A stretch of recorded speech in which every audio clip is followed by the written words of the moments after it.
guess I'll start off with my frame. It's a Colt Bad Boy V2 frame. I just got it like a month ago. Hella good frame so far.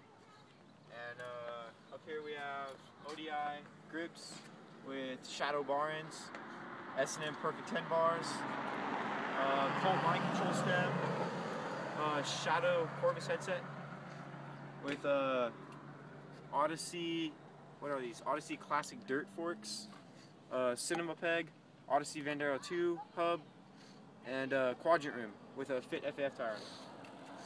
In the back, this is just a Colt seat with a Fit post, shit. And then, what's up, Ray? And then we have Odyssey Twisted pedals with Madero Protocol cranks, Odyssey MDS sprocket 25 tooth with a Shadow chain, and we have a Shadow bottom bracket too. I love that shit. I like these little step shits. It's awesome.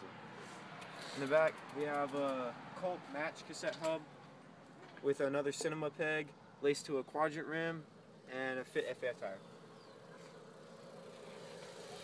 That's my bike check.